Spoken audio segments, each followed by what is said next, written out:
So I want to talk to those of us in here who have made up in our minds that we are strong people. As a matter of fact, we're so strong that even the thought of being down brings out the fight in us. But Jesus is saying to his disciples, if any man will come after me, as it says in King James, let him deny himself, take up his cross and follow me. But Jesus could not carry his cross. And neither can you. Jesus fell under the load of his cross. He was weary, he was exhausted, and he was unable to carry it one more step. John said, and he bearing his cross went forth to a place called Golgotha. And that's where they crucified him. That's the place of the cross. And the Bible doesn't tell us how far Jesus carried his cross. We're going to work on a little ego tonight. Okay? It doesn't tell us how far. We do know that a guy named Simon was compelled to carry it, to pick up his cross wherever he fell and carry it to a place of crucifixion. According to Matthew 27th chapter, Jesus took it a few steps, a few minutes, we don't know how long, but he didn't finish that task. This is going to be very easy to understand, and it's going to be very easy to apply. A guy named Simon took it to the place where it was going to be rested. Jesus did take his cross and was led by his tormentors like a lamb to be slain. Let's get past Easter now and see what kind of resurrection is next in store for us. But he didn't carry it for a long time. The truth is, Jesus was too weak and he was too frail to carry his cross. See what they did before they put that load on him was they broke him down physically.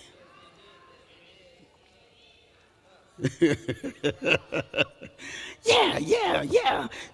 They didn't let him eat. They didn't let him drink. Because they just knew that if we're going to really torment him, we've got to get him so weak that when he starts to carry this cross, there needs to be some embarrassment. Because, he's supposed to be God's son. So he was too weak, too frail, and so it was laid on another's shoulders. He had reached the end of his endurance. These are key words that I'm saying to you now. He had reached the end of his endurance. He was too weak and too frail. I'm talking to somebody in this room, somebody listening online now.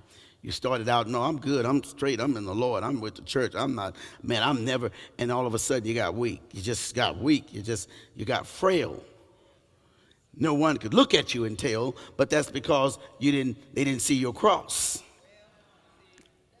They just saw your makeup, they saw your new hairstyle, they smelled your cologne, they smelled your perfume, they saw what you were driving in. They saw your gang, your friends, they looked up your followers. But they didn't see your cross. Some people right now really wish that they were you, but they don't see your cross.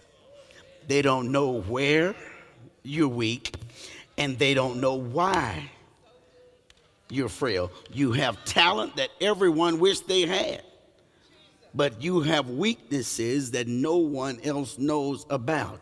This is the part we say amen on, just in case you wanted to. So he reached the end of his endurance, and he was physically broken, and he's now a wounded man. We don't talk about these things when we talk about Jesus. Where is Pastor getting this from tonight? He seems to be bringing up all of these negative things about Christ. There's only so much one person can take, church. There is a breaking point. So why did they compel Simon to pick up that cross? This was for Jesus. But somebody else picked it up. Why? Was Jesus lying on that cobblestone street like some lifeless man with that cross lying over him like a piece of dead weight? Why did Simon pick it up? Did they kick him and try to prop him up and push him up and prompt him and prop him up on the side of the curb or side of the road and attempt him to force him to make another step, just take one more step? And did he just lie there with no strength to move an inch? Why did that guy pick up Jesus' cross? That's Jesus' cross. What compelled him to pick it up? Here's the answer. His cross had become too heavy to bear. This is Monday school. If this were church, we would have all said, amen, hallelujah, all right. But I need you to understand what had happened. See, I need you to understand that as the people who came out here tonight, who ought to be tired, who ought to be physically exhausted, who ought to have a lot going on in your body, that you're so weak because of so much stuff that we've just done in the name of the Lord in the last few hours. But he realized that his cross was too heavy. So here's the question. What does that mean to us? Would the Lord make us do something that he couldn't do? Did he not say that whosoever does not bear his cross and come after me cannot be my disciple? Yeah, that's what the word said. So would he tell us to do something that he couldn't do? You see, church, a cross is a cross.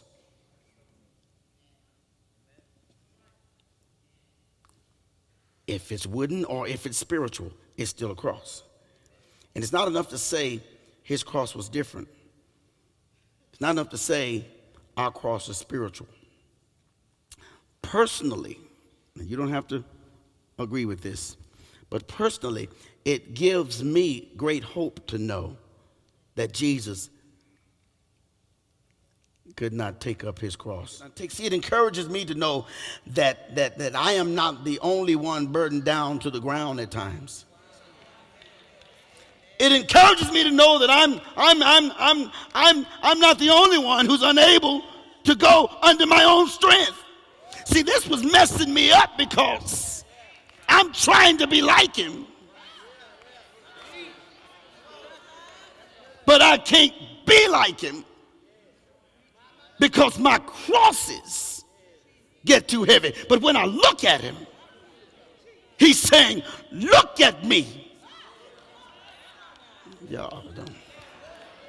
And it's encouraging for me to know that I can love people from the bottom of my heart and have the same people to break that heart.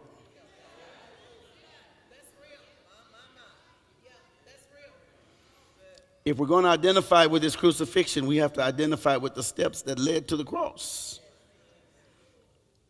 We have to face once and for all the truth that no human can carry his own cross.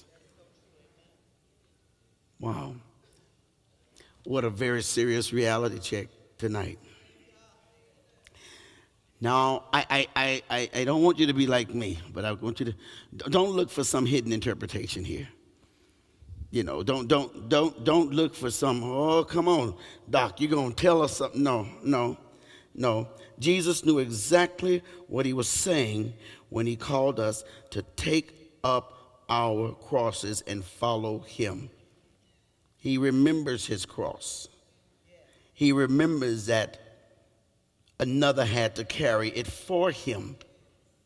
He knows that this was something that was put on him, but somebody else had to help him.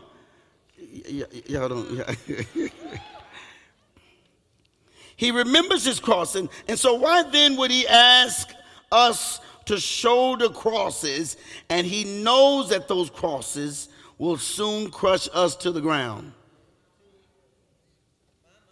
He knows we can't carry them all the way in our own strength. And somebody here tonight, this light is about to come on. Because until right now, you have been so hard on yourself because you thought that every cross you picked up, you thought you were supposed to raise your child on your own. And it's made you so weary. So, see, you thought that you were supposed to be able to get your degree or your promotion or your next level of life or get past this. See, you haven't even been making it to church because you're saying to people how tough it is.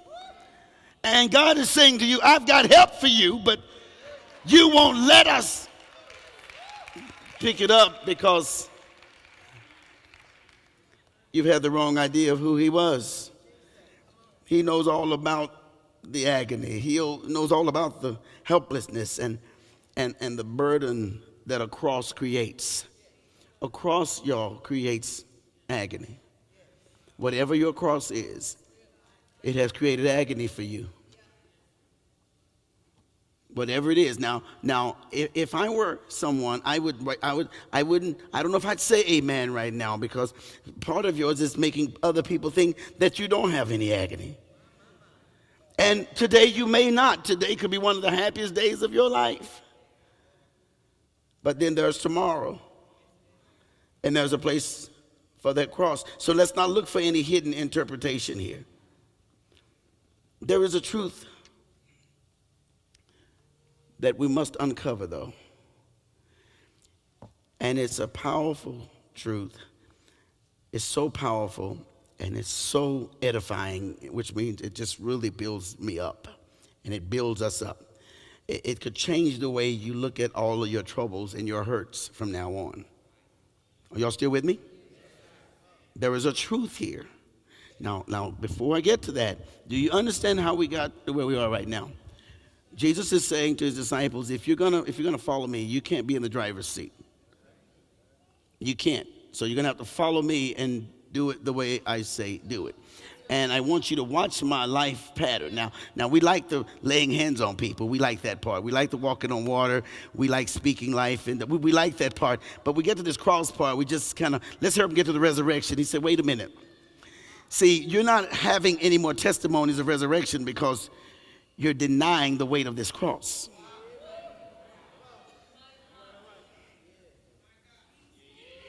I like the part where I get the promotion. I like the part where I get the new job. I like the part where I can tell people, God's using me in ministry. But I don't like the part that I have to deal with when for this segment of life, I'm carrying a cross. So rather than carry this cross or let someone help me bear this cross, I run away from it and get to my resurrection. Here's the truth.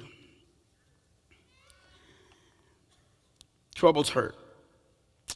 And